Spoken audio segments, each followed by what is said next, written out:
Agroteker, selamat pagi. Kembali lagi dengan kami di podcast Ngobrol Lahan, tempat kita membahas tentang isu-isu pertanian dan lingkungan. Perkenalkan, nama aku Rizka Maulida. Di sini aku dengan teman-teman yang lainnya, yaitu aku Nisa, aku Sidki, dan aku Chandra.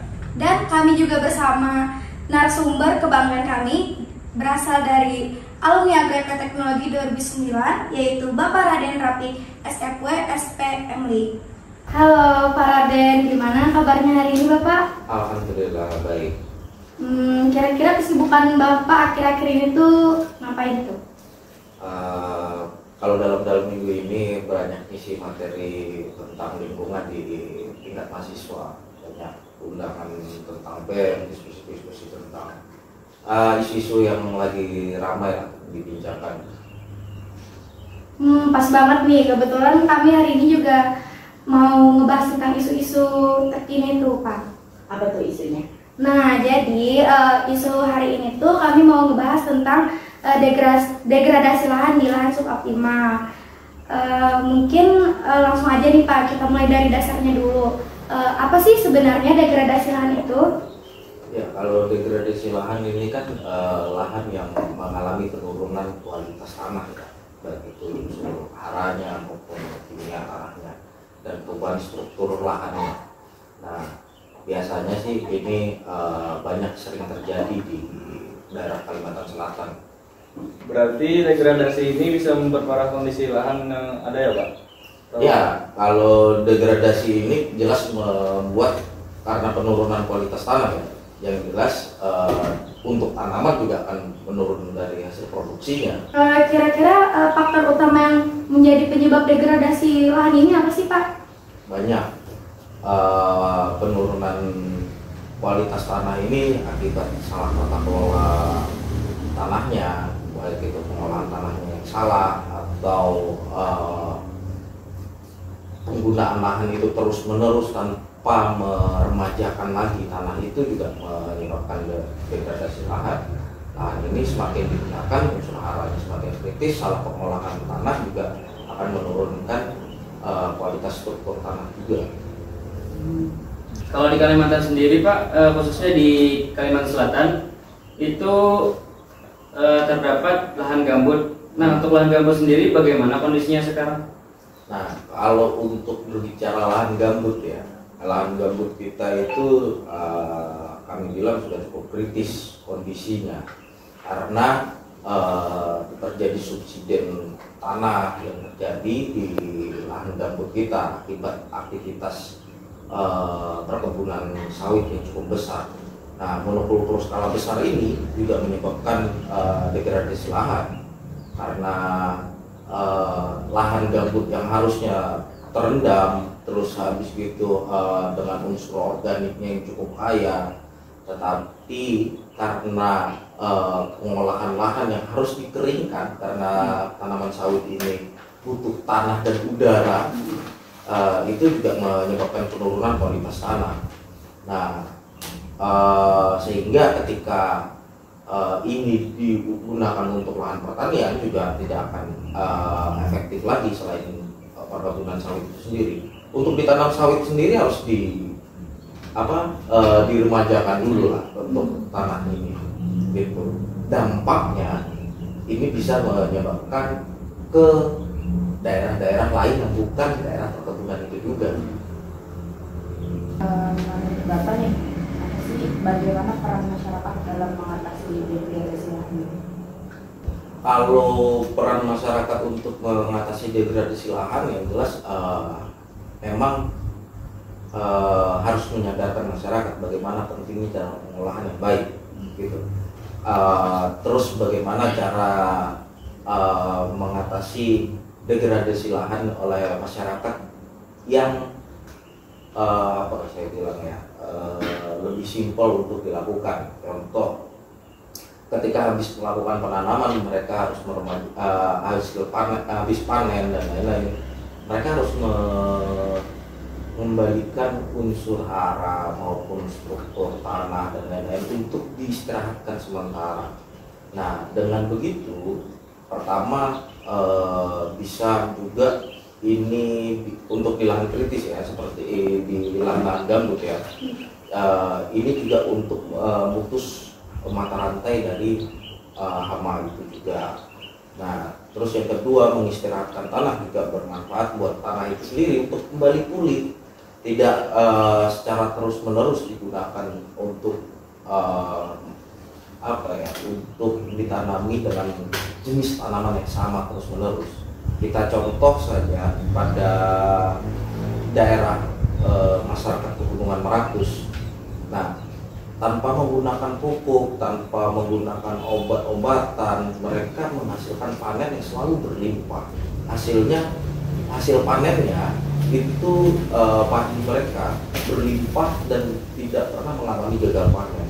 Kenapa? Karena mereka menggunakan sistem tanam bibit balik yang diatur oleh hukum adat mereka. Nah, dengan menanam bibit balik ini, secara tidak langsung mereka mengistirahatkan tanah untuk kembali pulih kembali. Bahkan mereka sistem tanam bibit balik ini hingga sampai 7 tahun kemudian baru kembali ke tempat asalnya, begitu. Sehingga agensi hayatinya, unsur haranya maupun struktur tanahnya tidak akan berubah. Mungkin ya kalau menanggapi yang itu Pak, kan ada pengistirahatan Pak Hari. Cuman kan hidup itu terus berlanjut gitu Pak. Betul. Jadi bagaimana masyarakat itu bisa mendapatkan hasil selain dari lahan tersebut Pak? Ya, kan mengistirahatkan lahan ini kita misalkan contoh ya, kita punya lahan 1 hektar. Bukan 1 hektar itu langsung kita tanam semua, begitu. Sistemnya adalah kita hilir, mungkin tahun ini setengah hektarnya kita kelola, tahun depannya setengah hektarnya kita kelola lagi yang sisi lainnya, dan yang berikutnya bisa untuk setengah hektarnya itu bukan benar-benar untuk diistirahatkan dalam menanam padinya ya, tetapi bisa ditanam jenis-jenis lain yang sifatnya sedikit berbeda dengan dengan tanaman yang sama.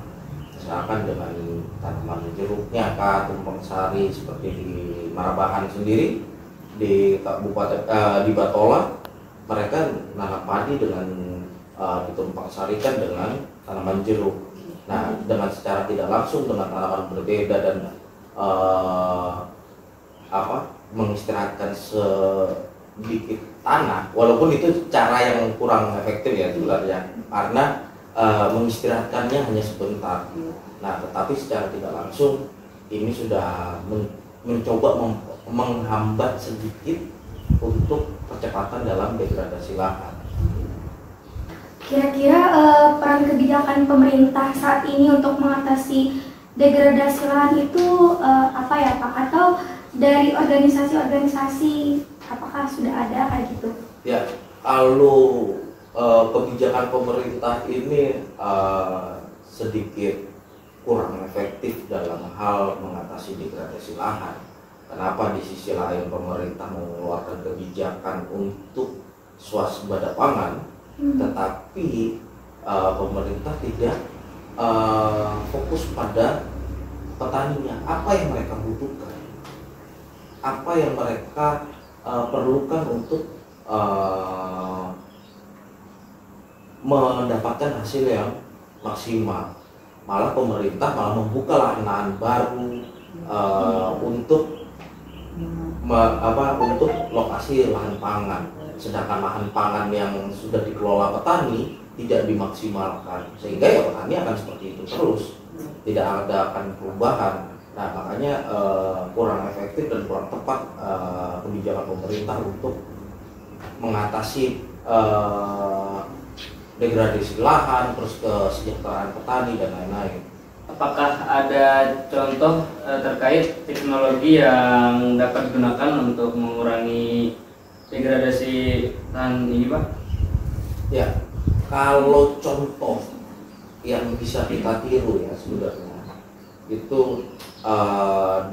sebenarnya ilmu untuk menangani degradasi lahan itu sudah turun temurun dari nenek moyang kita sebenarnya. Ilmu pertanian itu sudah dari nenek moyang kita. Mereka sudah tahu tuh kalau kita tanam ini terus di lokasi yang sama, maka akan terjadi ledakan hama dan menjadi tanah itu akan kurang subur. Maka contoh simpelnya saja seperti di masyarakat Pegunungan Meratus, masyarakat adat Dayak sana, mereka cara bertanam ataupun mempertahankan bibit padinya dan lain-lain itu diajarkan turun-temurun, bukan mereka belajar dari buku atau belajar dari petani lain. Mereka itu belajar dari turun-temurun. Kenapa mereka membuat sistem gilir balik? Ya mereka menyadari bahwa tanam di satu tempat yang sama itu juga tidak baik untuk mereka. Bahkan kalau kepercayaan mereka, bala akan datang. Dan maka sistem mereka juga menanam gilir balik itu yang diterapkan. Nah itu sudah dari nenek moyang mereka, dibuat dalam aturan hukum adat mereka, sehingga ada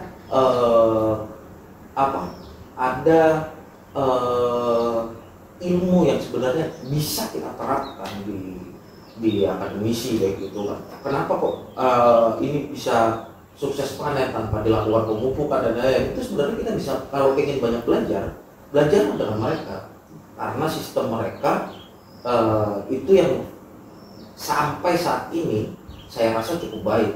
Dari saya masih kuliah, saya banyak berkecimpung di masyarakat adat. Mereka mau tanam dengan, kalau kepercayaan mereka, ritual menugal, terus ritual kolak bala dalam hal untuk menolak hama. Itu menurut kepercayaan mereka. Terus habis itu ketika panen mereka arus besar, arus syukuran untuk merayakan, memberikan rasa syukur mereka terhadap kepercayaan mereka, Tuhan mereka dan lain-lain, leluhur mereka. Tapi secara akademisi, kita yang akademisi, kita berpikir kenapa kok mereka berhasil. Mereka itu dari mulai tanam, melakukan pembukaan lahan, sistemnya gotong royong dan lain-lain. Terus habis itu ada kolak bala dan lain-lain, kepercayaan mereka bahwa tanaman itu tidak akan diserang hama. Tetapi secara akademisi kita berpikir kenapa mereka tanamannya tidak diserang hama dan penyakit, karena ginsya hayatinya, musuh alaminya itu sangat cukup kaya, bahkan unsur haranya masih tetap akan kaya, sehingga tanaman mereka akan berhasil. Tapi kepercayaan mereka bahwa roh leluhur mereka ikut membantu untuk menjagakan lahan persawahan mereka. Apakah degradasi itu mempengaruhi perubahan iklim, Pak, atau perubahan iklim itu sendiri yang mempengaruhi degradasi lahan? Jelas, degradasi juga ini saling keterhubungan ya. Degradasi lahan atas kerusakan struktur tanah, kerusakan unsur hara, berkurangnya unsur hara dan menjadi lahan kritis ini juga dapat menyebabkan krisis iklim, pemanasan global dan lain-lain, karena sangat sedikit tanaman yang mampu tumbuh. Contoh kecilnya lahan pasca tambang, itu kan lahan yang sudah krisis akan unsur hara, terus struktur tanahnya sudah rusak dan lain-lain, sehingga tanaman lain tidak akan mudah untuk tumbuh. Makanya lahan-lahan pasca tambang dicoba untuk reklamasi itu, sebelum reklamasi pasti perlu diistirahatkan dulu, pemulihan unsur lahannya dan lain-lain, struktur tanahnya dipulihkan. Tetapi tidak mudah karena tidak cukup waktu sebentar untuk memulihkan itu. Nah, sehingga ini akan menyebabkan krisis iklim. Nah, krisis iklim juga akan berpengaruh terhadap degradasi lahan, penurunan kualitas tanah dan lain-lain. Karena musim kemarau yang berkepanjangan menyebabkan kebakaran hutan dan lahan, ini juga akan berpengaruh untuk struktur tanah, begitu. Terus habis itu ketika hujan banjir terendam terus, yang harusnya agensia hayatinya hidup di dalam tanah dengan oksigennya ternyata terus terendam terus akhirnya mati juga, ya itu juga akan berpengaruh terhadap degradasi lahan gitu. Saling keterhubungan lah sebenarnya. Tapi kalau memang mau menjaga krisis iklim, ya maka degradasi lahan ini harus dicegah, baru krisis iklim akan mengikuti itu. Oke, nah karena waktunya sudah hampir habis dan juga kita sudah banyak diskusi terkait degradasi lahan,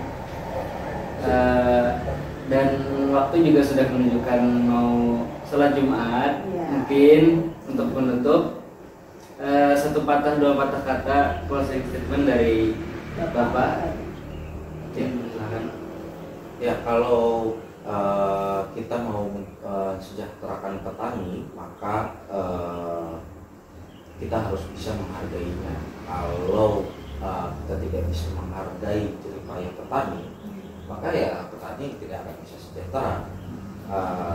Negara ini bisa sejahtera rakyatnya ketika petani itu bisa sejahtera. Karena kalau lumbung padi itu kita penuh, kita juga akan tetap bisa makan dan sumber penghidupan kita masih terjaga, maka kita juga akan masih bisa bertahan. Jadi jaga alamnya, sejahterakan rakyatnya, maka kita akan berjaya.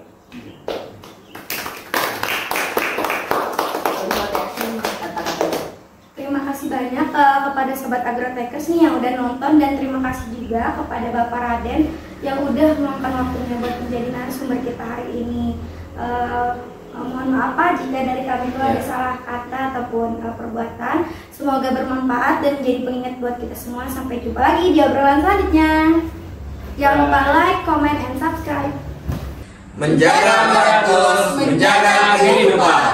Salam adil dan lestari. Lestari.